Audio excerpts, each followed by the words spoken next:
गांव में चाउमीन का चलन अभी अच्छे से नहीं आया था, लेकिन सुरेश शहर से चाउमीन बनाना सीख कर गाँव में ठेला लगाता है। अरे ये केचुआ है क्या भैया? कैसे खाया जाता है? अरे नहीं नहीं, ये चाउमीन है। चाउमीन शहर में खाया जाता है। कितने की दे रहे हो सुरेश? 10 रुपए की प्लेट भरकर। तभी वहां शहर से पढ़ा एक लड़का आता है। जरा एक प्लेट चाउमीन तो देना। सुरेश उसे चाउमीन देता है। उसे चाउमीन खाता देख गांव वाले भी उससे चाउमीन ले लेते हैं और खाने लगते हैं।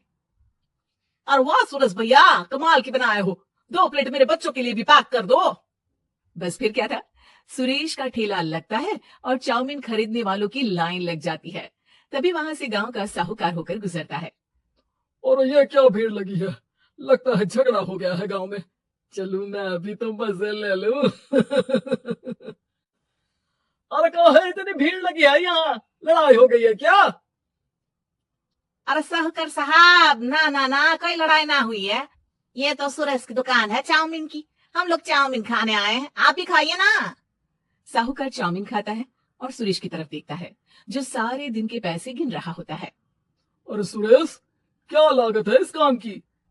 अरे साहूकार जी, आप अब आए हैं तो ये पूरे 10,000 रुपए ले जाइए, जो पिछले साल शहर जाने से पहले आपसे लिए थे ना। लागत तो क्या कहे, जो आपने दिया था उसी में सीखा भी है और दुकान भी खोल ली।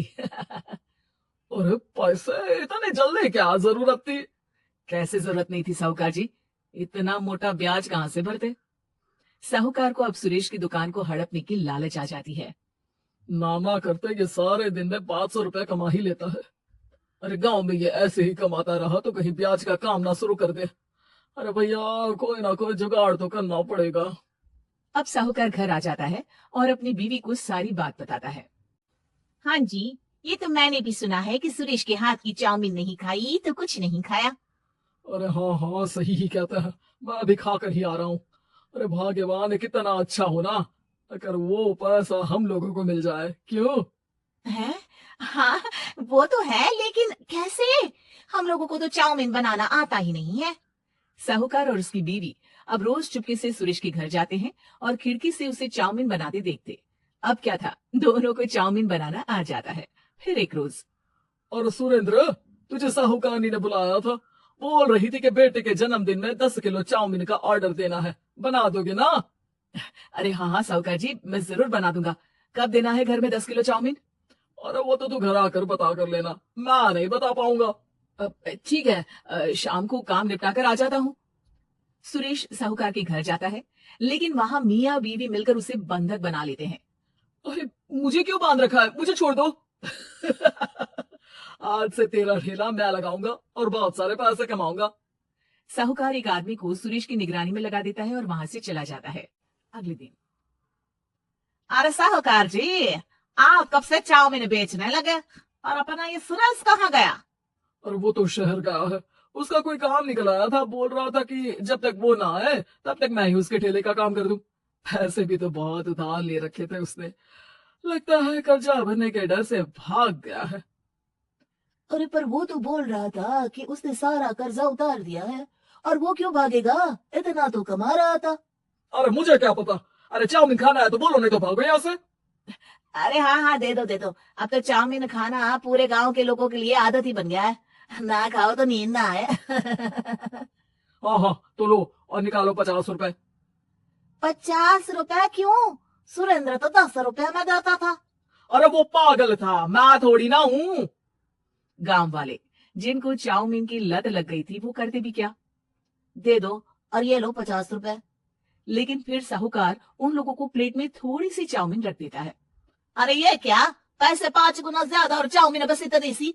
अरे साहूकार साहब, भगवान से तो डरो। बस फिर क्या था, साहूकार की मन मर्जी चलने लग जाती है और गांव वाले करते भी क्या। एक रोज, मुझे तो लगता है कि सुरेश को साहूकार ने मार डाला होगा, क्योंकि उसका काम इतना अच्छा चल रहा था। फिर वो क्यों जाता, और वो भी साहूकार के हवाले दुकान करके? ना बाबा ना। अगले रोज, भाग्यवान देखो तो जरा, इस सुरेश भी ना कितना पागल था। जिस काम से वो ज्यादा पैसे बना सकता था, उससे इतने कम पैसे छाप रहा था। 50 रुपए प्लेट में भी गांव वाले खूब खा रहे हैं चाउमीन। हाँ जी, और जितने में वो लोगों को 10 प्लेट खिलाता था।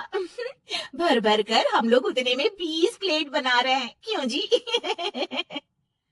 वहीं सुरेश रोज भगवान से मांगता कि बस एक बार वो किसी तरह वहां से निकलने में कामयाब हो जाए, लेकिन उसकी हर कोशिश नाकामयाब होती। फिर एक दिन, और भगवान, ऐसा कुछ करो कि चाउमीन बनाने का खर्चा आधा हो जाए, जिससे हम लोगों को और मुनाफा हो। ना जी, मुझे तो कोई तरकीब ना सूझ रही। अरे सुनो, एक काम करते हैं, चाउमीन बनाने में जो सब्जी लगती है वो मंडी में लेने तुम देर रात चली जाना। तब तक वो सारी सड़ी गली सब्जी जो दुकानदार वहीं फेंक जाते हैं, वो उठा कर ले आना फ्री में। अरे वाह जी वाह, आप तो बहुत समझदार हैं जी। बीवी वैसा ही करती है, लेकिन अब लोग चाउमीन खाते तो मुंह बनाकर। फिर एक बार, अरे राम राम राम, ये पेट में दर्द काहे हो रहा है? आई, आई, आई, आई। हाय रे हाय, मेरा भी पेट दर्द के मारे फटा जा रहा है। सभी को शक हो जाता है कि उन लोगों को चाउमीन खाने से ही ये बीमारी हो गई है।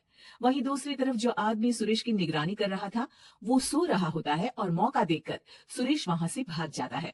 सुरेश गांव वालों के पास जाकर उन्हें सब कुछ बता देता है। बस अब क्या था, साहूकार के घर पुलिस पहुंच जाती है। चलो, तुमने गांव के लोगों को खराब सब्जी वाली चाउमीन खिलाकर बीमार किया और सुरेश को बंधक बनाया। तुम्हें इसीलिए हम गिरफ्तार कर रहे हैं। साहूकार को पुलिस ले जाती है और फिर अगले दिन से सुरेश का ठेला गांव के बाजार में लग जाता है, जहां अब पहले से ज्यादा भीड़ होती है।